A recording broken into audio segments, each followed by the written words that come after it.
Hello friends. जिन भी भावी शिक्षकों का अभी तैयारी 3 में सिलेक्शन हुआ है उन सभी को हार्दिक शुभकामनाएं।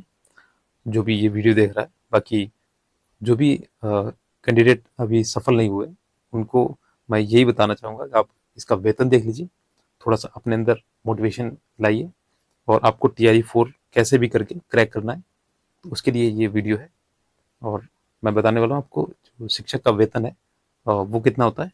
ठीक है, इसमें ग्रेड पे क्या होता है, नए आयोग का गठन कब होगा और इससे क्या होगा कि वेतन आपका कितना बढ़ेगा कितना घटेगा, DA कितना बढ़ता है, TRE 3 वालों को जो वेतन है वो कब से मिलना प्रारंभ हो जाएगा, और ट्रेनिंग पीरियड में जो आपका वेतन होता है वो मिलता है या नहीं मिलता है, और कुछ लोग कहते हैं आपको वेतन मिलता है। तो ये सब कुछ है। देखिए, ग्रेड पे होता है कि आपका एक बेसिक सैलरी होती है, बेसिक सैलरी बोलते हैं इसे। ठीक है, तो जैसे प्राइमरी में आपका होता है 25 के समथिंग होता है। ठीक है, और ये आपका जो यूपी में होता है, यही आपका यूपी में 35 के अराउंड होता है। इसीलिए यूपी में जो सैलरी है वो सबसे ज़्यादा होती है। और आपका जैसे जूनियर में जाएंगे तो 28 के समथिंग रहेगी आपका ग्रेड पे। और देखिए, नया जो शिक्षा गठन आयोग है, आयोग गठन होने वाला है। और देखिए, जब तक वीडियो बना रहे हैं क्या पता इसके बाद हो भी जाए। और इससे क्या होगा कि आपका जो वेतन है वो बढ़ेगा। तो वेतन जो बढ़ता है आपका वो ग्रेड पे बढ़ता है। ठीक है, जो ग्रेड पे होता है बेसिक सैलरी होती है, और इसमें ग्रेड पे वो आपका बढ़ेगा। और DA जो आपका अभी फिलहाल में एक न्यूज़ आई थी, 50% पहले आपका मान्य था इसमें, सॉरी लग रहा था आपका 50%, तो इसे 50% से आपका 53% कर दिया गया है। तो यानी कि 3% का ये इजाफा हुआ है आपके सैलरी में। DA जो होता है वो 53% हुआ है। और ये जो 53% होता है, जैसे मान लीजिए आपका PRT का 25,000 ग्रेड पे है, इसका जब आप 50% निकालेंगे और इसी इसी का आपका 53% अभी आपको DA मिल रहा है। तो ये जो DA है अभी नवंबर से आपका लागू हो जाएगा। जो भी कार्यरत शिक्षक हैं या जो आपका TRE 3 से जाएंगे उनको ये DA जो है 53% मिलने लगेगा। नेक्स्ट है TRE 3 वालों को जो वेतन है वो कब से मिलना प्रारंभ होता है। तो देखिए, शुरू में आपको क्या करना है, जैसे DV आप कराते हैं तो आपको एक ट्रेनिंग पीरियड में भेजा जाता है, 15 दिन की ट्रेनिंग होती है। और आपका डाइट में भी हो सकती है और कहीं दूसरी जगह पे ले जाते हैं। तो जो इसका जो आपका ट्रेनिंग पीरियड होता है इसमें आपका जो वेतन वगैरह है वो कुछ भी नहीं मिलता है इसमें आपको, बल्कि सरकार जो होती है आपके ऊपर खर्च करती है, खाने का पीने का जो भी है वो खर्च करती है। और इसका जो वेतन है आपको जब ज्वाइनिंग लेटर मिलता है, आपको एक जो स्कूल है वो अलॉट किया जाता है, उसके 1 महीने बाद, जब आपका 1 महीने का टाइम पीरियड होता है उसके बाद आपकी सैलरी आनी स्टार्ट हो जाती है। तो इस तरीके से वेतन जो होता है महीने की तारीख से आ जाता है आपका। और इसमें देखिए, क्या दूसरे राज्य की तुलना में बिहार में वेतन सबसे कम मिलता है, तो हालांकि ये सही है। देखिए, आपका राजस्थान हो गया, राजस्थान में भी आपका 25 के ग्रेड पे होता है। ठीक है, और ऐसा ही आपका बिहार में भी है 25 के समथिंग, इसमें ग्रेड पे चलता है आपका PRT में। और लेकिन जो आपका यूपी में वहाँ पे आपका 35 के ग्रेड पे रहता है PRT के लिए। तो चलिए स्टार्ट करते हैं। आपका जो PRT का जो सैलरी है वो डिस्ट्रीब्यूशन कैसे होता है आप पूरा बताएंगे इसमें, PRT का और जूनियर का। तो अभी इन दोनों का वीडियो बना रहे हैं, बाकी इसमें TGT और PGT का भी मैं बता दूंगा। इससे पहले आपका रिजल्ट आ जाने दीजिए। और TRE 3.0 जिनका भी निकला हुआ है वो अभी से प्रिपरेशन कर लें DV के लिए, क्योंकि आपका डॉक्यूमेंट वेरिफिकेशन जो होगा वो काफ़ी कोई दिक्कत नहीं होगी। सीटेट के मार्क्स जो है 60% लिए जाते हैं। चलिए उनसे उनके बारे में खैर अलग से बात करेंगे। और देखिए, इसमें प्राइमरी का जो टीचर होता है उसमें सैलरी क्या होती है। तो इसमें आपका जो होता है बेसिक सैलरी, इसमें देखिए बेसिक सैलरी जो होती है, बेसिक पे जो आपका ग्रेड पे कहता है कहलाता है ये, तो आपका 25,000 होता है। ठीक है, और ये जो DA है मैंने बोला था 50% से, ये आपका 53% 53% हो गया है। तो ये आपका नवंबर के माह के बाद से मिलने लगेगा। और ये देखिए आपका 53% इसका जब निकालेंगे 25,000 का, वो इतना निकलेगा 13,250 रुपये। ठीक है, नेक्स्ट आपका आता है HRA जो हाउस रेंटल सर्विसेज होती है।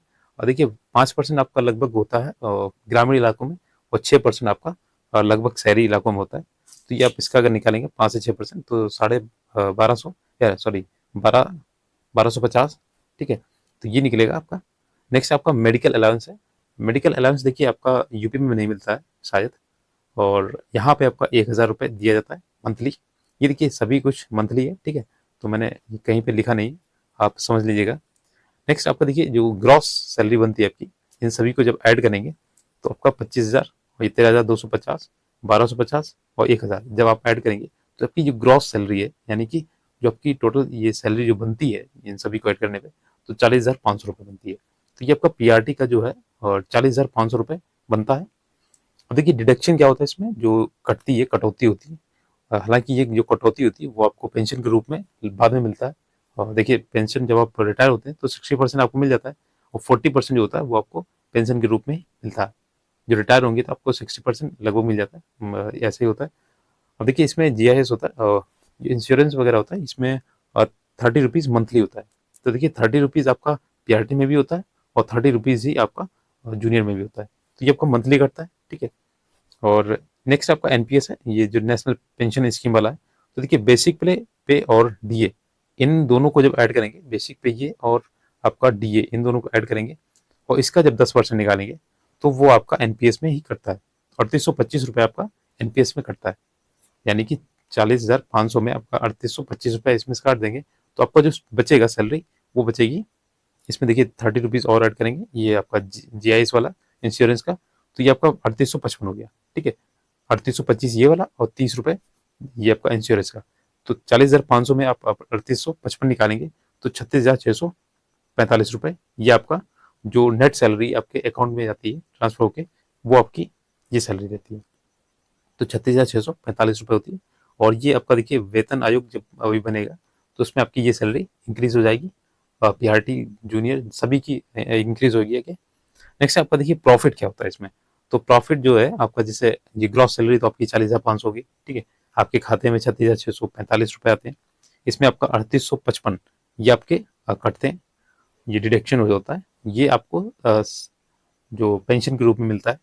नेक्स्ट आपका जो प्रॉफिट होता है, देखिए 10% जो होता है आपके एनपीएस, आपके अकाउंट से एनपीएस द्वारा काटा जाता है, और इसका जो 14% होता है वो देती है सरकार आपको।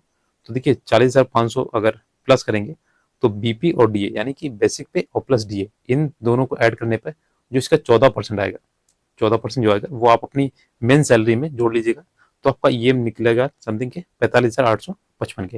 यानी जो आपकी टोटल प्रॉफिट जो आपका होता है, ये जो आपका 5355 रुपये ये आपके खाते में जाता है। मतलब खाते में आपके तुरंत नहीं आएगा, ये आपके जैसे एनपीएस में ऐड होता रहता है, 3825 रुपये आपके कटे, तो ये सरकार आपको देती है 5355। यानी आप मान लीजिए 10% इन्होंने ले लिया आपका, ये 3825 रुपये उन्होंने महीने ले रहा है आपका सरकार, तो ये कहीं ना कहीं वो अपने इन्वेस्ट करती है। तो इन्वेस्ट के रूप में, अब जैसे म्यूचुअल फंड वगैरह आपने सुना होगा, तो वो इन्वेस्ट के रूप में आपको 14% यानी रिटर्न करती है, 10 का 14% आपको रिटर्न देती है। तो इस तरीके से जो रिटर्न आता है आपका, तो ये आपके तुरंत ना मिलके ये एक जगह इकट्ठा होता रहता है। जब आप रिटायर होते हैं तो उसमें आपको ये 60-40 के रेशियो में आपको बांट दिया जाता है। तो ये आपका 45,855 रुपये ये आपके प्राइमरी की सैलरी होगी। अब नेक्स्ट देखते हैं आपका जो सेकेंडरी लेवल की होती है, यानी जूनियर लेवल की जो सैलरी है उसके बारे में। तो देखिए यहाँ पे थोड़ा सा डिफरेंस है। यहाँ पे जो आपकी जूनियर की सैलरी है इसमें देखिए बेसिक पे जो होता है, बेसिक पे आपका 28,000 के करीब होता है, ठीक है। ये 28,000 होता है। और यहाँ पे देखिए फिर भी ये जो आपका यूपी में उससे भी कम है, प्राइमरी से भी कम है इसका जो बेसिक पे, इस ग्रेड पे बोलते हैं। अब देखिए इसमें जो डीए होता है ये आपका मैंने बताया था 50% से 53% हो जाएगा। तो ये आपका नवंबर माह से चालू हो जाएगा आपका, और इसमें आपका जब 53% से निकालेंगे तो 14,840 रुपये होगा। नेक्स्ट एचआरए जो है आपका इसमें बढ़ जाता है, 1,400 रुपये हो जाता है, ठीक है। 5 से 6% होता है, 5% आपका ग्रामीण और 6% लगभग आपका जो शहरी इलाका होता है वहाँ से। नेक्स्ट आपका मेडिकल अलाउंस, ये आपका सेम रहता है, जो प्राइमरी में होता है वही आपका जूनियर में होता है, 1,000 के समथिंग। नेक्स्ट आपका ये देखिए ग्रॉस सैलरी जो बनती है आपकी 28,000, और ये आपका 14,840 रुपये, और 1,400 रुपये ये आपका डीए वाला, सॉरी एचआरए वाला, और 1,000 रुपये आपका मेडिकल अलाउंस। तो जब इन सभी को ऐड करेंगे तो आपका 45,240 रुपये ये आपका बनता है ग्रॉस सैलरी। अब चलिए इसमें डिडक्शन की बात करते हैं, जो आपका कटौती होती है उसके बारे में। देखिए जीआईएस जो आपका ये जो इंश्योरेंस होता है ये 30 रुपये मंथली मैंने बताया था, और प्राइमरी और आपका जूनियर का दोनों का 30 रुपये मंथली लिया जाता है। इसके बाद जो टीजीटी पीजीटी होता है वो 60 रुपये मंथली कटता है उसमें, और ये आपका देखिए इंश्योरेंस के रूप में करता है।